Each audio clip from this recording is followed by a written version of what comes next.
Sutra teratai yang menajukan bab 23, aktivitas lampau bodhisatwa Baisaja Raja. Tenang, tentram, dan bahagia barulah hening. Tenang, menajubkan dan langgeng. Xing Fa Xiang Sutra Teratai episode 1814. Orang yang tenang, tentram, dan bahagia barulah dapat mencapai kondisi yang hening, tenang, menajubkan, dan langgeng. Orang yang senantiasa meredakan urusan duniawi barulah dapat menghapus pemikiran untuk memaksakan jodoh. Bersungguh hati, mohon setiap orang bersungguh hati mendengarkan Dharma. Saya berusaha keras untuk membabarkannya. Mohon setiap orang bersungguh hati mendengarkannya. Orang yang tenang, tentram, dan bahagia barulah dapat mencapai kondisi yang hening, tenang, menajubkan, dan langgeng. Orang yang senantiasa meredakan urusan duniawi barulah dapat menghapus pemikiran untuk memaksakan jodoh. Dalam kehidupan sehari-hari, apakah hati kita damai, nyaman, dan bahagia setiap saat? Bisakah kita merasa nyaman dan bahagia di lingkungan besar dalam hidup kita? Ini sangat sulit. Lingkungan besar ini di luar sungguh membuat kita sulit untuk merasakan damai dan nyaman. Cuaca sekarang sangat panas. Kita merasa sejuk di dalam ruangan. Tetapi ketika kita keluar, seolah-olah berjalan menuju ke dalam tungku. Jika kita terlalu lama berdiri di luar, hal ini sungguh menyulitkan kita. Masuk ke dalam lebih sejuk. Ketika kita masuk ke dalam, waduh, mengapa begitu dingin? Setelah berada di udara dingin untuk sementara waktu, ketika kita keluar lagi, berjalan keluar, mengapa bisa begitu panas? Baik kita masuk atau keluar. Panas di luar ruangan adalah panas alami. Ini panas karena musim panas. Dingin di dalam ruangan adalah buatan manusia. Ini adalah kenyamanan hidup orang-orang zaman sekarang. Jika kita merasa sama di luar atau dalam, ini adalah hidup alami. Merasa panas, begitu adanya, 4 musim silih berganti. Ketika kita merasa sangat panas, kita dapat berpikir melihat depan dan belakang. Melihat di sekeliling kita jika ada jendela di dinding. Ketika kita membuka jendela, setelah dibuka, biarkan angin bertiup masuk, atau kita ingin menutup jendela dengan baik. Jika tidak, nyamuk akan masuk. Ini adalah hidup alami yang kita miliki di sini. Pernahkah Anda melihatnya? Kita dapat melihat cara orang hidup di tempat yang jauh sungguh sulit. Hidup ini benar-benar penuh penderitaan. Di suatu tempat di Malaysia, umumnya disebut sebagai kawasan hitam. Hitam maksudnya adalah sangat kotor. Orang di tempat itu tinggal berdesakan, sangat banyak orang tinggal di sana. Rumah itu adalah rumahnya siapa? Pokoknya Anda tidak bisa membedakannya, karena mereka tidak punya dinding. Karena dinding mereka sangat sederhana.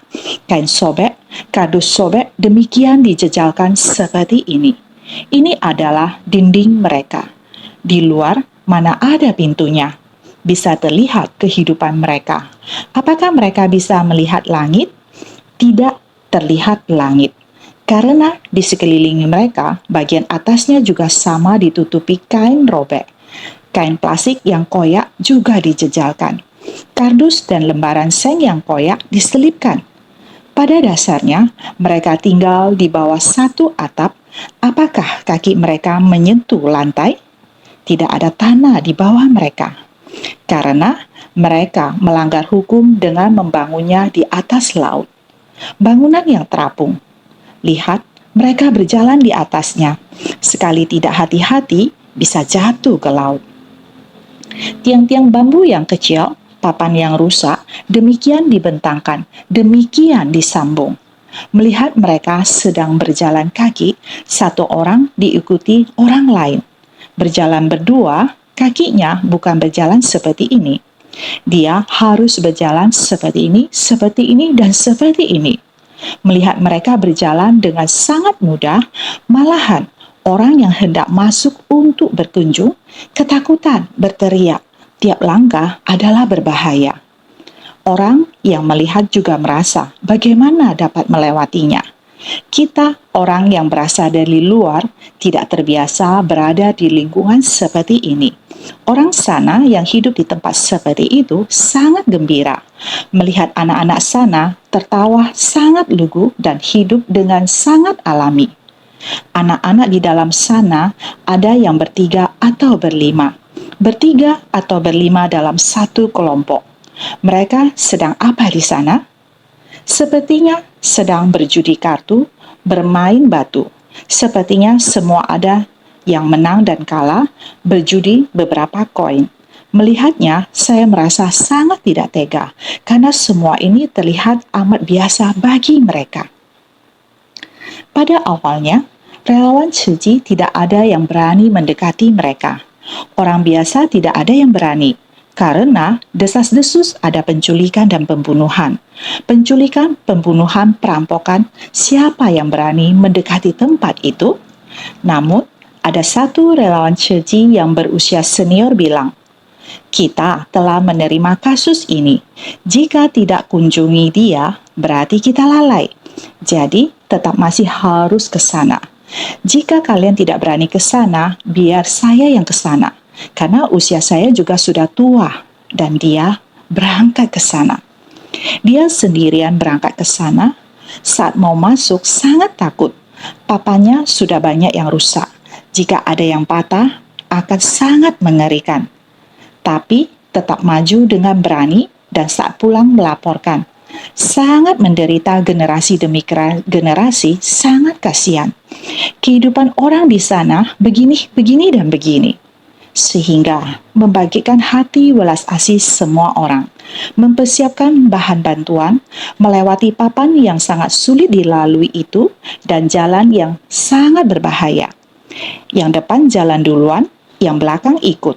Satu persatu saling mengikuti dan mengantarkan bantuan ke tempat itu. Inilah yang mau dikatakan. Sekarang, tahun 2020, di tempat itu, insan Ciji telah berangsur-angsur mengubahnya. Bagaimana dengan anak-anak? Mereka sekarang mengenakan seragam sekolah. Tidak perlu berada di gang-gang dan belajar berjudi seperti orang dewasa. Anak-anak yang seharusnya belajar dapat pergi ke sekolah. Mereka mandi hingga bersih dan mengenakan seragam sekolah. Anak-anak ini dapat pergi ke sekolah. Lihatlah, anak-anak ini dalam beberapa tahun, dalam waktu 2-3 tahun, mereka telah berubah. Anak-anak itu sekarang belajar dengan sangat serius. Mereka juga sudah tumbuh lebih besar. Mereka terlihat sama dengan anak-anak di luar sana. Rumah-rumah mereka juga tampaknya telah diperbaiki. Kehidupan mereka terlihat jauh lebih nyaman dibandingkan dari gambar yang saya lihat terakhir kali. Singkat kata, ketika kita tinggal di luar, kita merasa alam begitu dingin. Jadi, kita meringkuk dan tidak berani keluar. Ketika sangat panas, kita akan sembunyi di ruangan ber-AC. Di tempat itu, ketika dingin, tidak ada tempat untuk bersembunyi. Hanya ada kardus dan terpal, plastik robek, dan di bawah adalah air laut yang kotor. Di atas terdapat terpal plastik koyak untuk menutupi. Tempatnya sangat menyedihkan. Memang dibutuhkan seseorang yang bersedia membimbing mereka. Mereka yang menjalankan usaha kecil dapat terus menjalankan usaha kecil. Mereka yang melakukan pekerjaan kasar dapat melakukan pekerjaan kasar.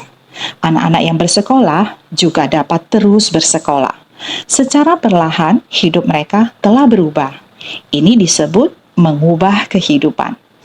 Beri mereka waktu untuk mengandalkan kekuatan mereka sendiri, mereka juga bisa memperoleh ketenangan dan kebahagiaan. Sekarang ini, tahun 2020. Mereka semua hidup di lingkungan yang sulit. Tetapi tampaknya mereka tidak punya kekhawatiran besar. Jika keluarganya bisa menjadi lebih stabil, seharusnya mereka bisa lebih hidup dengan tenang dan bahagia. Selain itu, Tempat tersebut tidak seramai kota metropolitan, tetapi jika bisa dibersihkan dan ditata dengan baik dan semua orang hidup dengan baik, lingkungan di sana akan menjadi lebih baik. Dari kejauhan, lautnya tampak biru, langitnya pun cerah. Itu seharusnya juga merupakan lingkungan yang baik. Selama tempat tinggal mereka mengalami perbaikan dan menjadi lingkungan yang baik, di tempat itu bisa hidup damai tanpa bersaing dengan dunia, sangat tenang, seolah-olah bersatu dengan alam semesta. Lingkungan yang luar biasa dan indah seperti itu, selama ada orang yang bersedia membantu dan membimbingnya, membantunya perlahan-lahan berubah, dia pun akan perlahan-lahan menjadi lebih baik. Orang yang tenang, tentram, dan bahagia barulah dapat mencapai kondisi yang hening, tenang, menakjubkan, dan langgeng seperti ini. Menjadikan langit dan bumi sebagai rumah.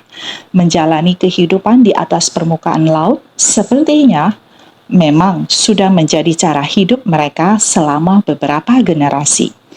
Banyak dari mereka tidak memiliki dokumen kependudukan. Kita harus membantu mereka secara perlahan agar bisa berubah dan mencari cara yang sesuai untuk membantu mereka mendapatkan dokumen kependudukan. Jika tidak, akan ada banyak orang di sana yang tetap saja tidak memiliki status resmi, apalagi anak-anak. Karena itu, untuk anak-anak, kami sudah perlahan-lahan mulai mengajukan permohonan dokumen dan sebelumnya telah meminta orang untuk mendidik mereka di kelas. Harapannya, suatu hari nanti anak-anak ini bisa mengikuti pelajaran resmi di sekolah dasar. Ini juga merupakan hal yang masih perlu terus diperjuangkan. Kehidupan mereka bisa berangsur-angsur berubah menjadi normal kembali, menjadi warga negara yang sesungguhnya dari negara tersebut. Bisa masuk ke masyarakat untuk mencari nafkah, bukan hanya mencari nafkah di lautan saja. Ini benar-benar membuat orang merasakan bahwa kita yang memiliki berkah haruslah setiap saat tahu akan berkahnya sendiri, harus menciptakan berkah. Ada sekelompok orang bodhisatwa yang mengetahui akan keberkahannya sendiri dan menciptakan berkah. Setelah menemukan orang-orang tersebut, maka mereka bersungguh hati akan secara perlahan-lahan terus membantu mereka. Bagaimana mengubah hidup mereka agar kembali normal, agar anak-anak kecil bisa belajar. Orang dewasa bisa masuk ke masyarakat untuk bekerja, berdagang. Ini juga sesuatu yang harus diusahakan, harus bekerja keras. Jadi dikatakan bahwa di dunia untuk bisa mendapatkan orang yang tenang, tentram, dan bahagia, barulah dapat mencapai kondisi yang hening, tenang, menakjubkan, dan langgeng. Ini bukanlah hal yang mudah. Kita harus tahu akan keberkahan. Jika kita bisa mencapai hingga orang yang senantiasa meredakan urusan duniawi, barulah dapat menghapus pemikiran untuk memaksakan jodoh. Kita di dalam keseharian hidup seperti ini, kita harus tahu akan berkah. Akan tetapi, sangat banyak hal kacau balau yang merisaukan di dunia. Inilah merasa memiliki keberkahan, tapi tidak puas. Kita jika tidak menantang dunia, tidak menantang masalah dan tidak bersaing dengan orang lain, sebenarnya urusan duniawi redah, maka tidak akan ada permasalahan. Namun yang terjadi di dunia malah sebaliknya. Berdasarkan pengajaran dari Sang Buddha, masuk ke dalam kerumunan untuk menjalin jodoh dengan para makhluk yang menderita, bodhisattva muncul dikarenakan ada makhluk yang menderita. Tidak tega melihat begitu banyak penderitaan di dunia, maka kita harus masuk ke tengah masyarakat menjalin jalinan jodoh. Meski masuk ke tengah masyarakat, harus mengulurkan tangan membantu orang lain. Mengapa harus menjalani kesulitan hidup seperti ini? Siapa yang bisa membantumu? Jika ada keluarga, tapi hubungan sudah terputus, kita harus segera membantu mencarikan keluarganya, lalu membimbing mereka dan berkata, orang tua harus diperhatikan, harus sering dijenguk dan membuat mereka gembira. Namun, Jika benar-benar tidak ada keluarga yang bisa ditemukan dan kita sudah mengetahui penderitaannya, maka para bodhisatwa kitalah yang akan turun tangan untuk merawatnya, terus-menerus memperhatikan, selalu memberikan kebutuhan pokok agar orang tersebut hidup tenang dan aman. Apakah ini yang disebut menjalin jalinan jodoh? Sebenarnya, kita bisa saja tidak mengenal orang tersebut, tetapi justru dari orang-orang yang tidak kita kenal, kita mulai mencari tahu tentang mereka. Kita mempelajari kehidupan mereka, seperti apa kehidupan mereka di masa lalu. Sekarang jatuh dalam kesulitan, menderita karena sakit, atau penderitaan lainnya. Oleh karena itu, kita terus-menerus memberi perhatian kepada mereka, walaupun ini disebut menjalin jalinan jodoh. Sebenarnya, kita sedang melatih hati seorang bodhisatwa. Yang ada hanyalah rasa kepedulian yang mendalam. Tidak ada kerisauan. Kerisauan batin adalah nafsu keinginan atas perolehan dan kehilangan. Ini baru disebut kerisauan batin. Tetapi jika tidak ada nafsu keinginan, tidak ada pemikiran atas apa yang diperoleh dan yang hilang, maka kita tidak ada kerisauan batin.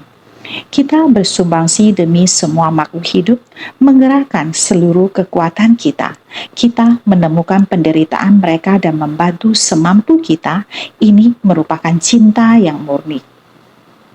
Tidak ada kerisauan batin karena memaksakan jalinan jodoh, jadi cinta kasih bodhisatwa dan manusia biasa adalah berbeda. Hati bodhisatwa bersumbangsi tanpa pamrih, jadi mereka tidak mempertimbangkan apa yang diperoleh dan apa yang hilang. Ketika kita memiliki ekspektasi, kita akan mengkhawatirkan keselamatan orang yang kita cintai. Memiliki pemikiran atas perolehan dan kehilangan yang membawa kekhawatiran. Seringkali saya melihat ada orang yang datang dengan menangis terisak-isak. Saya bertanya, kenapa sudah lama pikiranmu masih tidak terbuka? Orang yang menemaninya kemari mengatakan, Master, tolong beritahu dia lagi. Bahkan ketika Master berbicara dengannya, 2 hari setelah pulang, ketika melihat lagi benda tersebut, maka dia akan sedih. Bersentuhan kontak dengan kondisi tersebut, maka dia sedih lagi. Lalu saya menemaninya kemari lagi. Kapan baru akan berakhir? Jadi terkadang saya berkata, sungguh sulit bagi orang lain untuk selalu memberimu bimbingan.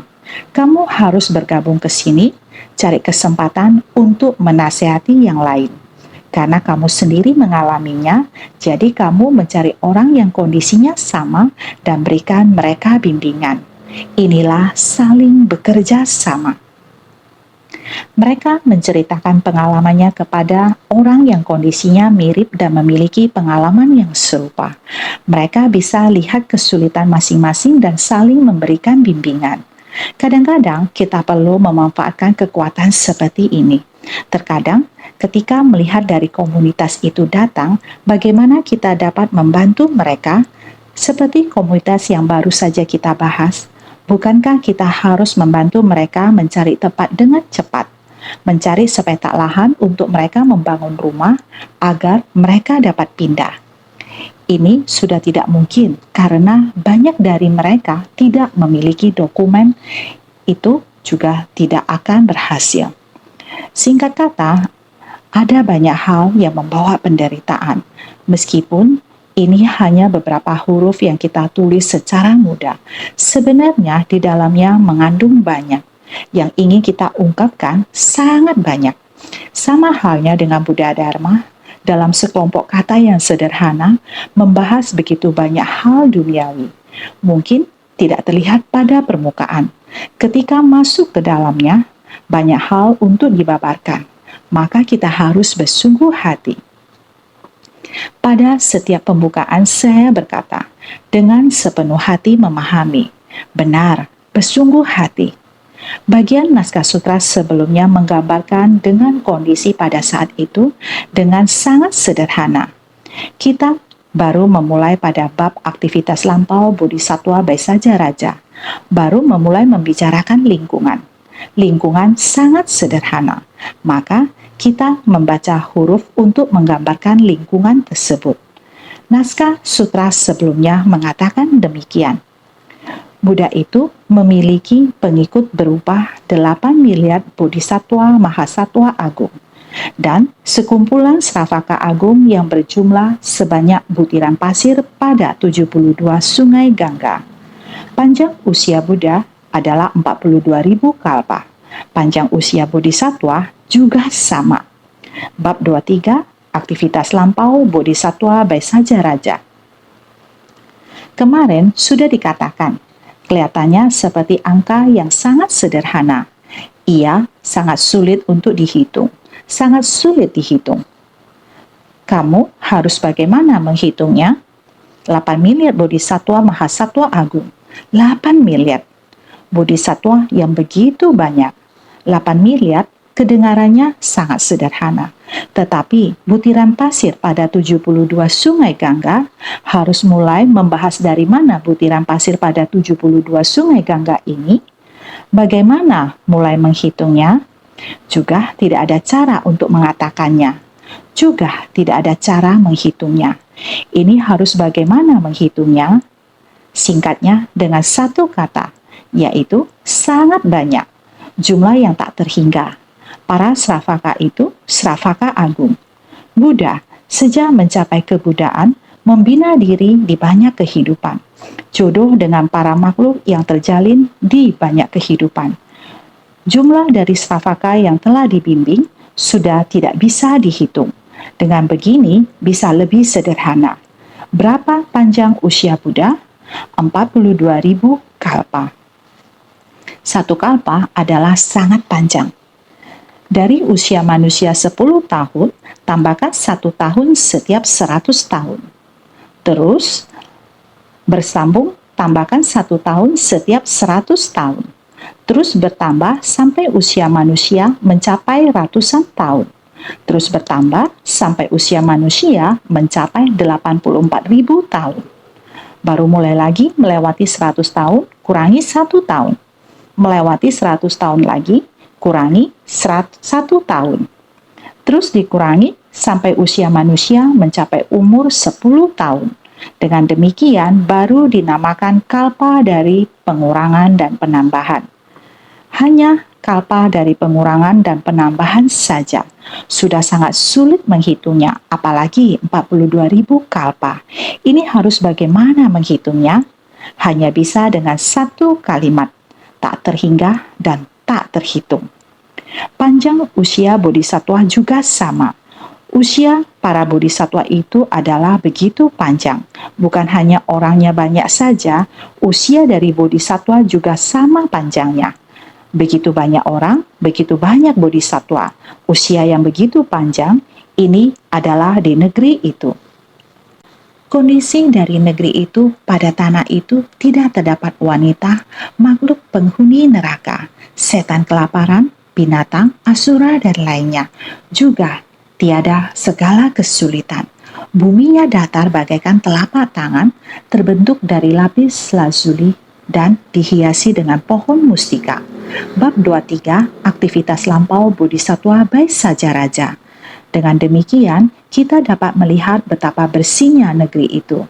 Tidak ada wanita, semuanya berwujud laki-laki sejati. Tidak ada nafsu birahi. Secara alami, hati menjadi sangat murni. Hati yang murni tidak akan melakukan kejahatan. Dan ketika tidak ada kejahatan, maka tidak perlu ada neraka. Maka tidak ada alam setan kelaparan, tidak ada alam binatang, tentu saja kehidupan setiap orang tanpa adanya nafsu keinginan dan tanpa kerisauan. Bagaimana mungkin ada alam asura?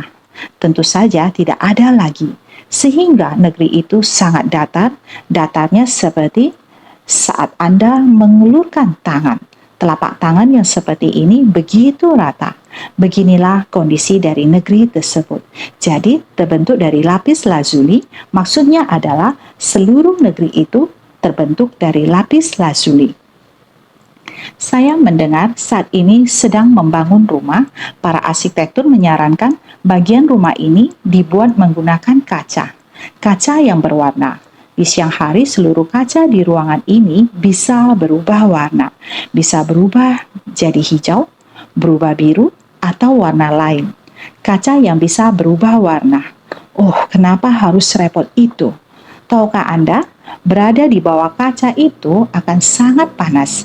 Jadi saya memberitahu mereka, kalau panas bisa pakai AC. Wah, itu hanya akan menghamburkan uang saja, hidup jadi boros. Rumah seperti ini bagaimana bisa ditinggali? Pendek kata, manusia ingin kehidupan seperti kondisi ini bukanlah tidak mungkin. Dulu mungkin tidak bisa. Sekarang kita sering mendengar arsitektur berbicara, mereka sudah dapat menggunakan konstruksi seperti itu. Seluruh rumah terbuat dari kaca dan lasuli. Kaca dan lasuli itu dapat berubah warna. Seluruh rumah begitu. Pada zaman Buddha, beliau berbicara tentang rumah-rumah seperti ini. Pada zaman itu, apakah ada? Akan tetapi, Sang Buddha 2000 lebih tahun yang lalu berkata bahwa zaman kita sekarang ini sangat jahat dan keruh, orang bersenang-senang. Ingin bersenang-senang sampai sedemikian rupa, mereka menghabiskan uang dan menderita. Jika tidak ada AC, benar-benar sangat panas. Tetapi bagi orang-orang sekarang, Sang Buddha ingin mengatakan gambaran seperti ini terbentuk dari lapis lazuli adalah sebuah deskripsi, mendeskripsikan negeri Buddha di sana yang bisa seperti dunia lazuli yang begitu bersih, jadi terbentuk dari lapis lazuli. Pohonnya adalah pohon yang dihiasi dengan pohon mustika. Dihiasi dengan pohon mustika, semuanya sangat terang. Pohon-pohonnya, bayangan pohonnya terpantul di dalam kaca. Cahaya dari kaca memantulkan bayangan pohon. Itu pasti sangat indah, sangat cantik, seperti dunia fantasi. Ini adalah dunia yang ideal. Selanjutnya, naskah sutra mengatakan sebagai berikut. Tirai mustika menutupi dari atas, digantungkan dengan panji berbunga mustika. Terdapat pula jambangan mustika dan pembakar dupa. Di seluruh negeri, terdapat panggung yang terbuat dari 7 mustika, satu pohon bagi setiap panggung. Setiap pohon berjarak 1 jangkauan anak panah ke menara. Bab 23, aktivitas lampau bodhisattva baik saja raja. Selanjutnya, ini menunjukkan kondisi negerinya dengan lebih jelas lagi.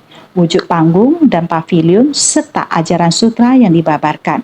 Bangunan tinggi untuk memandang 4 penjuru disebut panggung. Ini menggambarkan betapa teratur dan betapa agungnya. Jadi, gambaran keadaan negeri Sang Buddha itu sangat jelas dalam keindahan dan keagungannya, dalam wujud panggung dan pavilion. Ketika berbicara tentang panggung dan pavilion, ada rumah-rumah di atas rumah panggung. Rumah dibangun di atas panggung, bangunan-bangunan yang sangat agung. Bagian dalamnya seperti yang dijelaskan oleh setiap sutra. Sutra Amitabha menggambarkan keadaan tanah suci barat, pohon-pohonnya, dan rumah-rumah yang dibangun di sana. Setiap sutra yang menggambarkan penampakan agung dari setiap negeri Sang Buddha menyebutkan tentang ini. Jadi bangunan tertinggi untuk memandang 4 penjuru disebut panggung. Lebih jauh lagi, di atas panggung-panggung itu ada rumah-rumah yang dibangun di atas panggung. Tirai mustika menutupi dari atas, digantungkan dengan panji berbunga mustika. Guna mencapai kebijaksanaan tertinggi dari Buddha, hendaknya mempraktekkan dharma dari kehangatan, usmagata, dharma dari titik puncak, murdana, dharma dari kesabaran, santi, dharma dari tingkat duniawi tertinggi, laukikagra dharma, memupuk berkah kebajikan dari Buddha, ibarat sepenuhnya menutupi dari atas. 8 panji merujuk pada tubuh jasmani, mempunyai makna memberi dorongan. Tirai mustika menutupi dari atas digantungkan dengan panji berbunga mustika. Di atas tirai mustika banyak panji berbunga mustika yang bergantung ke bawah. Bunga, umbul, dan tirai. Setiap orang sangat jelas, sering menjelaskannya guna mencapai kebijaksanaan tertinggi dari Buddha. Kebijaksanaan tertinggi Buddha berarti bahwa kebijaksanaan Buddha sudah mencapai puncak tertinggi. Kebijaksanaan Buddha seperti kepala yang berada di puncak tubuh kita. Jadi kebijaksanaan Buddha telah mencapai tingkat kebijaksanaan tertinggi. Jadi kebijaksanaan tertinggi dari Buddha jika kita hendak menjalankan praktek spiritual, berlatih sampai kebijaksanaan tertinggi Sang Buddha, kita harus mulai dari pencerahan atas kontak dengan kondisi lingkungan, yaitu praktek-praktek Ya Buddha. Bermula dari sini dan terus meningkat dalam Dharma. Dharma dari kehangatan, Usmagata, Dharma dari titik puncak, Murdana, Dharma dari kesabaran, Santi, Dharma dari tingkat duniawi tertinggi, Laukika Gradharma. Ini telah dijelaskan sebelumnya. Bodhisattva muncul dikarenakan ada makhluk yang menderita. Kita mulai dari kendaraan kecil dan kendaraan sedang, kemudian masuk ke kendaraan besar. Inilah proses yang harus dilalui. Kita mempraktekkan Dharma Bodhisattva di antara orang-orang harus menjalankan 6 paramita. Berderma, Dana paramita, kedisiplinan, Sila paramita, kesabaran, Santi paramita, upaya bersemangat, Wirya paramita, meditasi, Dhyana paramita, kebijaksanaan, Prasna paramita. Harus melalui Dharma dari kehangatan, Dharma dari titik puncak, Dharma dari kesabaran, Dharma dari tingkat duniawi tertinggi. 4 penerapan ini telah dijelaskan sebelumnya. Mari kita mengingatnya kembali. Memupuk berkah kebajikan dari Buddha harus melalui Dharma yang seperti ini. Baru kita dapat selangkah demi selangkah membina diri dengan tenang tentram. Dalam memupuk berkah kebajikan dari Buddha, hendak memupuk berkah kebajikan dari Buddha, Anda harus terjun ke dalam kerumunan orang banyak untuk menciptakan banyak kebajikan. Memupuk kebajikan merupakan memupuk berkah. Memupuk berkah, kita sedang memupuk berkah. Di tengah orang banyak, Anda harus dapat menahan kesabaran, baru dapat memupuk kebijaksanaan. Jadi, harus memupuk berkah dan kebijaksanaan secara bersamaan, baru mendapatkan kebajikan. Jadi, memupuk berkah kebajikan dari Buddha, di tengah memupuk berkah kebajikan, harus mengembangkan kebijaksanaan, baru dapat melenyapkan kerisauan. Menggunakan metode apa untuk menyelamatkan dan membimbing para manusia di dunia? Ini dinamakan sebagai kebijaksanaan. Jadi, berkah harus dipupuk dan kebijaksanaan harus berkembang. Jadi, jika bisa demikian, ibaratnya sepenuhnya menutupi dari atas. Diumpamakan tirai mustika menutupi dari atas, digantungkan dengan panji berbunga mustika. Mustika di atas kepala harus dijulurkan ke bawah, maka ini merupakan memupuk berkah kebajikan dari Buddha. Karena harus melalui Dharma dari kehangatan, Dharma dari titik puncak, Dharma dari kesabaran, Dharma dari tingkat duniawi tertinggi. Ini semuanya telah dilaluinya. Buddha telah melalui semua ini. Telah melatih sampai pada tahap kebijaksanaan Buddha dan berkah kebajikan dari Buddha. Oleh karena itu, baru dapat diibaratkan seperti demikian. Alam itu merupakan alam dari kebajikan dari Buddha.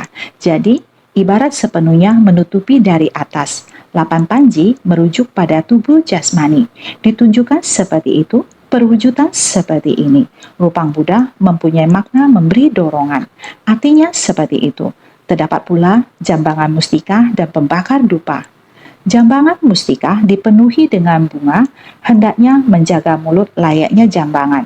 Tidak membiarkannya miring sebelah sehingga dapat digunakan untuk memupuk segala bunga mustika.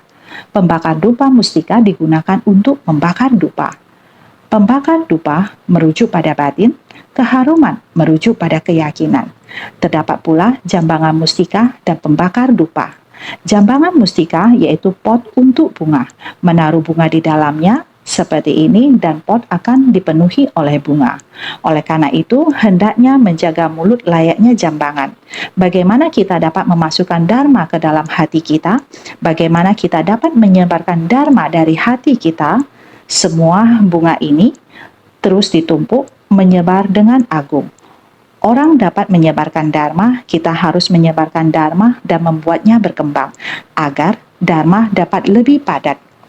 Maka dari itu, tidak membiarkannya miring sebelah, terus naik seperti ini, dan jangan sampai membiarkannya miring. Ini artinya lurus dan tegak, dharma yang benar dan tegak.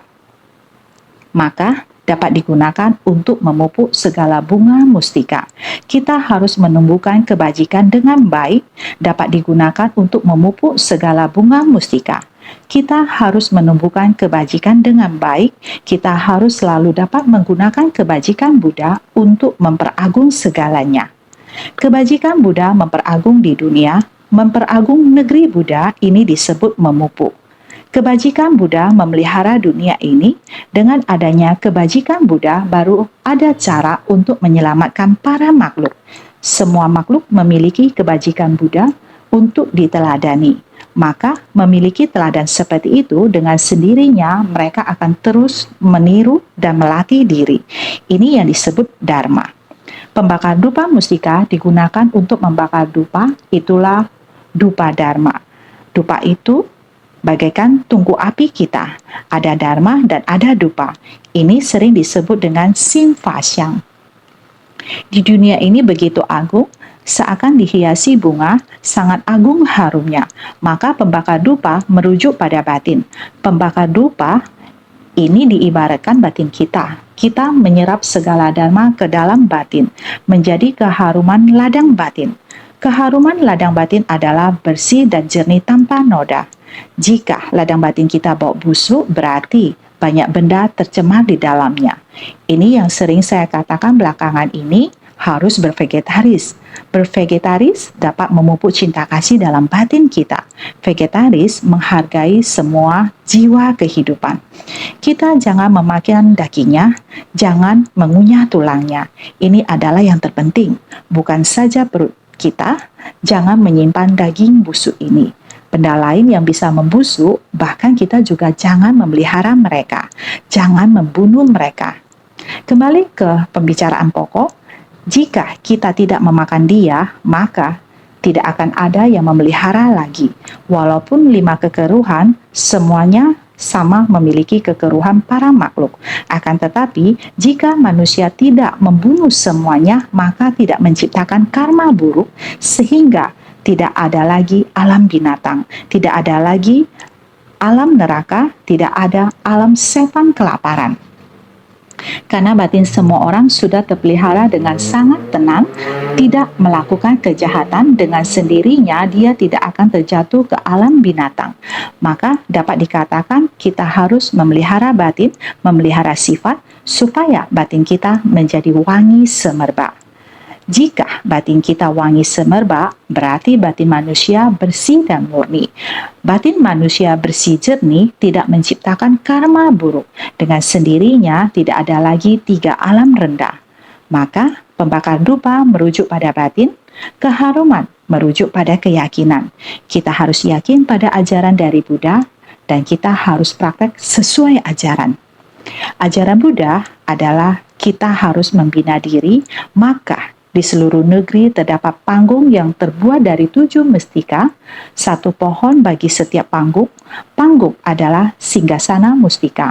Di bawah setiap pohon terdapat 1 panggung mustika. Panggung adalah singgasana mustika. Panggung, duduk di atas panggung yang tinggi. Semua orang dapat mendengar perkataannya. Di bawah setiap pohon terdapat 1 panggung mustika. Telah kita katakan di depan, Bodhisattva telah tiba. Di bawah pohon mustika mempunyai sebuah panggung. Setiap pohon-pohon berjarak 1 jangkauan anak panah ke menara. Pohon-pohon mustika dipisahkan oleh jarak 1 jangkauan anak panah adalah 120 langkah. Setiap pohon berjarak 1 jangkauan anak panah ke menara, yaitu berbaris dengan lurus. Seperti cara kita duduk, jaraknya sangat sesuai, sangat lurus. Apakah dipandang dari sudut, dari lurus melihatnya, melihat dengan melintang, melihat dari horizontal juga lurus, sehingga setiap pohon berjarak 1 jangkauan anak panah ke menara. Jarak setiap menara lebih kurang sama lapangnya, sehingga pohon-pohon mustika dipisahkan oleh jarak satu jangkauan anak panah 120 langkah, yaitu melepas satu panah adalah 120 langkah jaraknya. Saudara sekalian, 120 langkah. Panjangnya mungkin ada 10 meter. Singkat kata, demikianlah satu menara itu adalah satu tempat untuk membabarkan Dharma. Lingkungannya sangat cantik dan lingkungan ini ada di mana? Dalam batin kita. Tempat pembakar dupa di batin. Batin, bila kita ada wewangian, dengan sendirinya batin rapi. Dengan sendirinya lingkungan dunia sekitar kita sangat agung. Tiada lagi tiga alam kelahiran rendah. Kita harus bersungguh hati. Bersungguh hati pada Dharma ini, setiap hal kita merenungnya dengan pikiran benar. Dharma, dia akan muncul satu persatu dalam batin kita. Dalam batin mempunyai Dharma, setiap tempat semua mempunyai harumnya Dharma. Maka dinamakan menghirup harumnya Dharma. Sehingga semuanya harus lebih bersungguh hati.